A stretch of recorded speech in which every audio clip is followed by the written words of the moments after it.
সন্তানকে নিজের চোখের সামনে এইভাবে বিদায় দিতে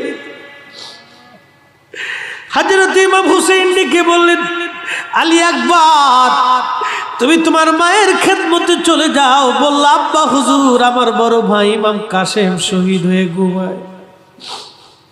আমার কত সাথীরা এই জমিনে ঘুমাইতেছে গো,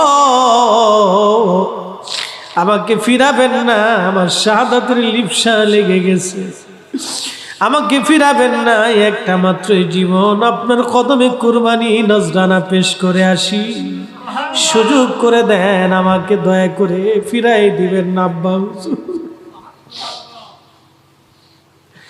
সেই দিন ইমাম আলী আকবর যুদ্ধের ময়দানে চলে গেলেন। প্রচন্ড যুদ্ধ হয়, শেরে খুদানি রক্ত যার শরীরে প্রবাহিত, সে তো দমে যাওয়ার পাত্র ছিলেন না।